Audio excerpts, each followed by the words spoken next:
இந்த சேனலில் பதிவேற்றப்படும் கதை அனைத்தும் கற்பனை கதை. யார் மனதையும் புண்படுத்தும் நோக்கத்தோடு இதில் பயன்படுத்தும் பெயர் கதாபாத்திரங்கள் யாரையும் குறிப்பிடுவதல்ல. இந்த உலகத்துல புத்திசாலி யாருன்னு கேட்டா நாம உடனே மனிதனைத்தான் நினைப்போம். ஆனா ஒரு முழு கிராமத்தின் உயிரை காப்பாற்றிய ஒரு ஆடு இருந்தா? ஆடு. ஆனா சாதாரண ஆடு இல்ல. ஆபத்து வரப்போறத முன்பே உணர்ந்த ஆடு. இருட்டில திருடன் வந்தா முதல்ல கத்தின ஆடு. வெள்ளம் ஊரை மூழ்கடிக்கப் போகுதுன்னு மனிதர்களுக்கு வழிகாட்டின ஆடு. இந்த கதை ஒரு மனிதனுடைய வீரக்கதை இல்ல. முத்துலக்ஷ்மி ஒரு புத்திசாலியான ஆட்டின் உண்மையான கதை. இந்த கதையின் முடிவுல உங்கள் கண் கலங்கும். தமிழ்நாட்டின் தெற்கே மலைகளும் வயல்களும் ஒன்றோடொன்று கலந்திருந்த ஒரு அழகான கிராமம் இருந்தது. அந்த கிராமத்தின் பெயர் வெள்ளரிப்பட்டி. வெள்ளரிப்பட்டி என்ற பெயர் கேட்டாலே பச்சை பயிர்களின் வாசனையும் மண்ணின் ஈரத்தனமும் காலையில் கேட்கும் சேவலின் குரலும் நினைவுக்கு வரும்.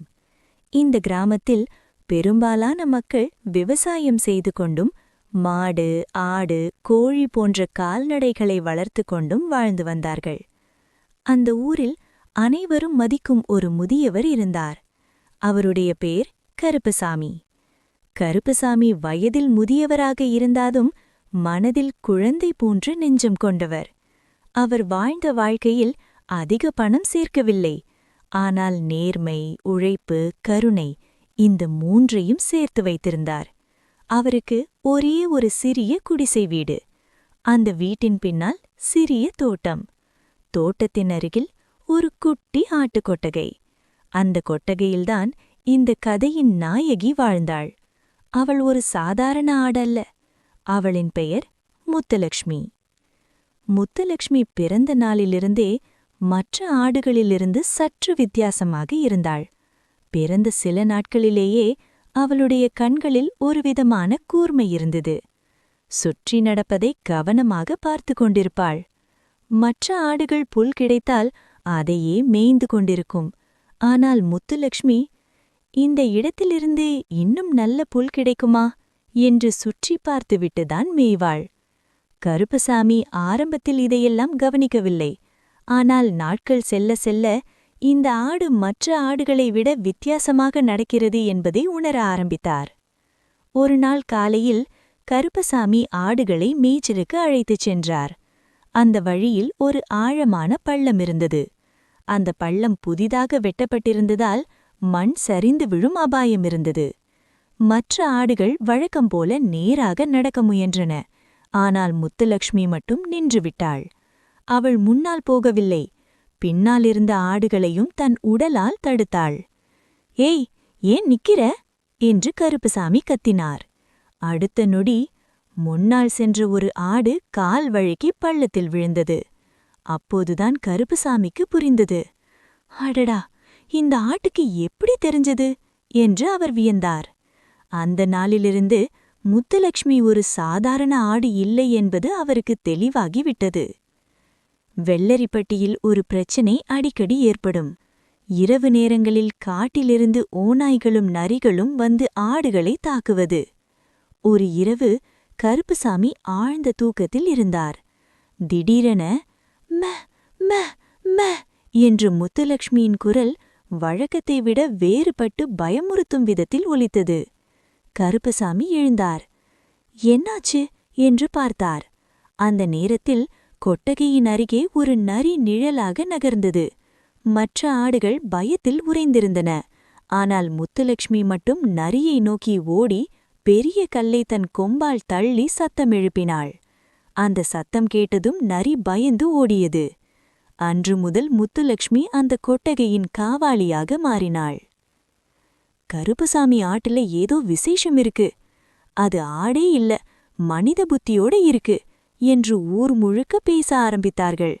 சிலர் நல்ல மனசோட பார்த்தார்கள். சிலர் பொறாமையோடு பார்த்தார்கள். அந்த பொறாமை பார்வையில்தான் ஒரு ஆபத்து ஒளிந்திருந்தது.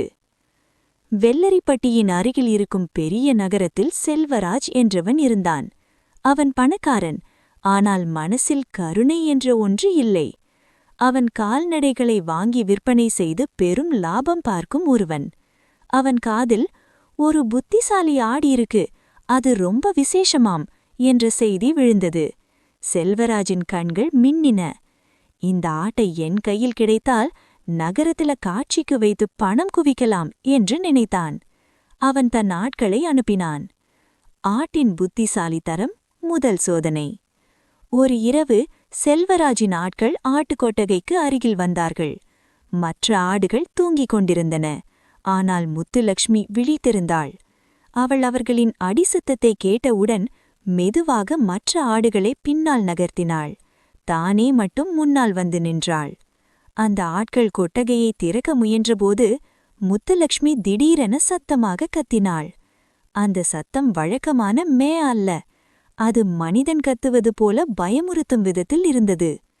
கருப்பசாமியும் ஊர்க்காரர்களும் ஓடி வந்தார்கள். ஆட்கள் தப்பியோடினார்கள். நம்பிக்கை விதை. அந்த நாளிலிருந்து வெள்ளரிப்பட்டி மக்கள் ஒரு முடிவெடுத்தார்கள். இந்த ஆடு வெறும் ஆடில்ல, இது நம்ம ஊருக்கே ஒரு அடையாளம்.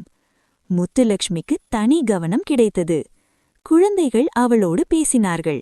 அவள் அவர்களின் குரலை கவனமாக கேட்டாள். அவள் மனிதர்களின் உணர்ச்சிகளை புரிந்து கொள்ள ஆரம்பித்தாள். ஒரு வருடம் கடுமையான மழை பெய்தது. ஆறு கரை புரண்டு ஓடியது. வெள்ளரிப்பட்டி முழுக்க வெள்ளம் சூழ்ந்தது. மக்கள் குழப்பத்தில் இருந்தார்கள். அந்த நேரத்தில் முத்துலக்ஷ்மி உயரமான மேட்டுக்கு ஓடினாள். அவள் ஓடிய திசையை பார்த்து மக்கள் புரிந்து கொண்டார்கள். அந்த ஆடி எங்க போகுதோ அங்கதான் பாதுகாப்பு. அனைவரும் அவளை பின்தொடர்ந்தார்கள். சில நிமிடங்களில் ஆறு கரை உடைந்தது. கிராமத்தின் கீழ்ப்பகுதி முழுக்க மூழ்கியது.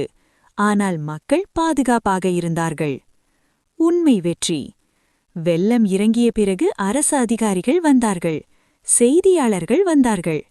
யாரு இவ்ளோ புத்திசாலி என்று கேட்டார்கள். மக்கள் ஒரே குறையில் சொன்னார்கள், நம்ம முத்துலக்ஷ்மி. செல்வராஜ் மீண்டும் முயற்சி செய்தான்.